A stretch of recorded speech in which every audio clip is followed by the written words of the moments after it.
Ito guys, pag-usapan lang natin sina Catherine Bernardo at Alden Richard bago pinag-isipan, isagawa ang nasabing part 2 ng Hello Love Again. Kita-kita naman natin guys, lahat ng kanilang ibang proyekto ay sinarado muna para isagawa ang nasabing movie na Hello Love Again.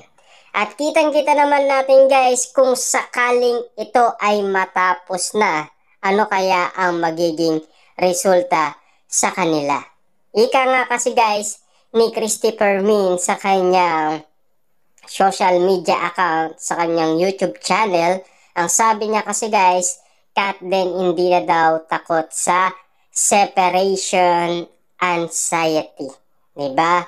Naanim mo kasi guys na meron daw isa sa kanila ay umiiyak dahil siyempre nawalay na naman sila sa isa't isa. Dahil siyempre alam naman natin saglit lang, 'di ba?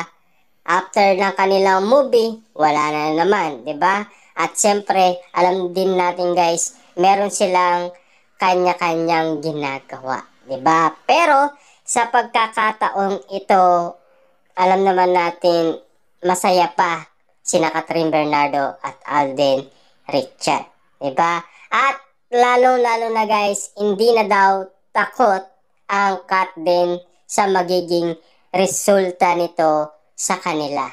Lalong-lalo na guys, yung pagka-highest earnings ng naunan nilang movie. Ang ikalawa, ano man guys ang resulta nito sa kanila ay hindi na daw sila takot. Paging highest earning man, hindi na sila takot sa mangyayari. At least guys, napatunayan naman nila na kaya nilang ulitin ang nasabing part 2 ng Hello Love Again. At least sa tulong din guys ng mga fans ni Catherine Bernardo at Alden Richard na nag-request umano para magkaroon ng part 2 ang nasabing Hello Love Goodbye. Diba? Kitang-kita naman natin kasi guys, at alam naman natin sa bawat komento nila, siyempre nagre-request sila sa Star Cinema para ibalik ang Tambalan Katden. Alam naman natin guys, hindi naman matatapos dito ang kanilang tambalan. At alam din natin guys, pinag-iisipan na yan ng management kung ano ang next movie nilang gagawin. Kaya eto guys, magkakaroon sila ng press con kung sakaling ano na ang susunod na gagawin ng Katden. 'Di ba? Maghintay tayo ng tamang panahon guys kung ano ang magiging resulta nito para kay Catherine Bernardo at Alden Richard. Lalong-lalo na guys, naging malapit sila sa isa't isa nang dahil dito sa movie na Hello Love Again. At kitang-kita naman natin guys ang bawat pangyayari dahil nagkaroon tayo ng iba't ibang mga resibo. At alam naman natin guys, mahal naman nila ang isa't isa. Dahil nagkaroon nga naman sila ng bonding moment, lalong-lalo na madalas sila magkausap. Hindi daw tulad noon, hindi daw nila nagagawa yon. Pero sa ngayon ay kayang-kaya nilang gawin dahil madalas daw sila magkausap.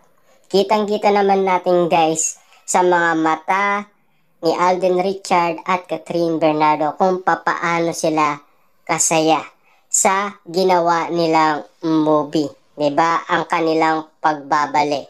Siyempre, iintayin na naman natin guys na matapos ang kanilang movie. Siyempre, ang isa daw dyan ay iiyak. Sino kaya ang iiyak na to? Maari bang si Catherine Bernardo or maaring si Alden Richard?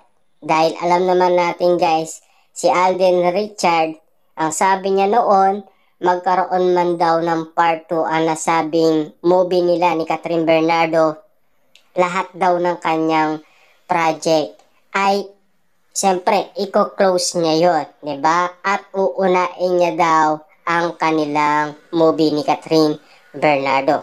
Kaya ganun ang nangyari guys kung bakit naisagawa itong Hello, Love Again. Diba?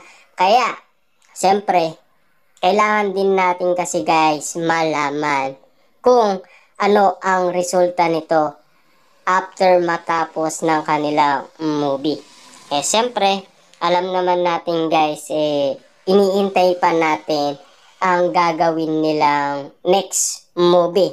Kung sakaling kikiligin pa guys ang mga Katden fans sa gagawin nilang next movie. Na alam naman natin guys, kayang-kayang gawin yan ng management ng ABS-CBN at ng GMA Network. Siyempre, napakalakas guys ni Kathryn Bernardo at Alden Richard, 'di ba?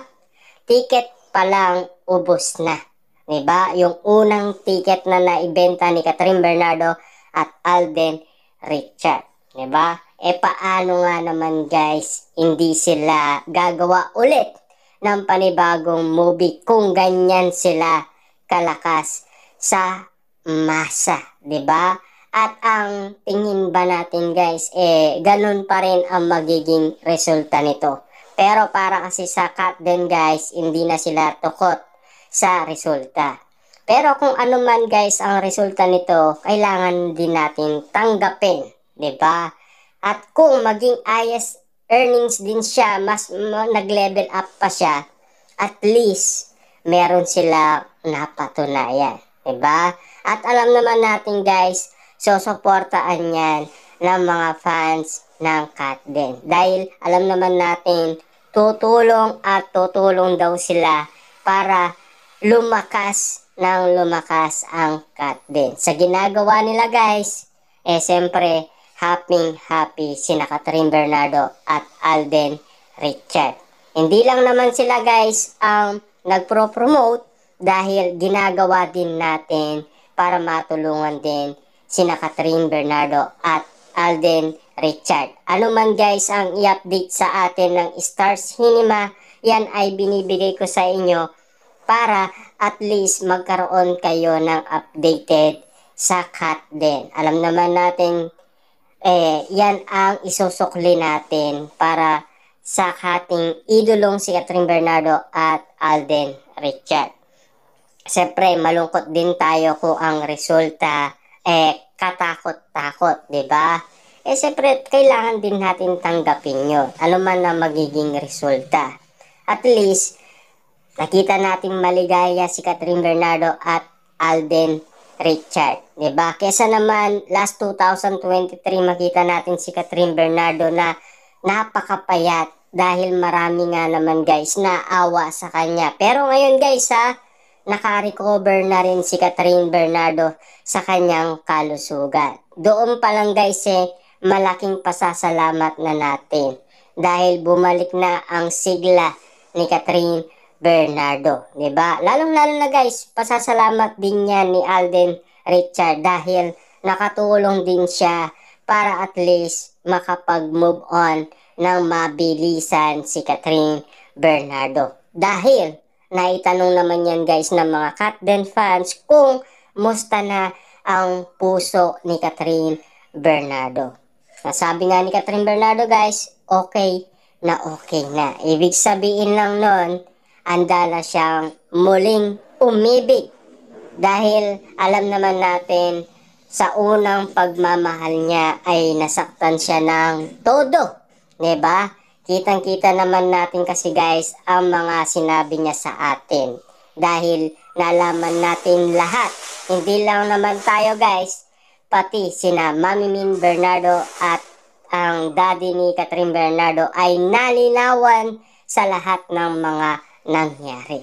At least lahat naman tayo nagkaroon ng info sa kanilang iwalayan. At least dito rin guys, sa pagkakaiwalay ni Kathryn Bernardo at Alden Richard, kailangan maging masaya pa rin tayo anuman ang maging resulta. At least, hindi tayo natatakot anuman ang mangyari. Diba? But pa rin.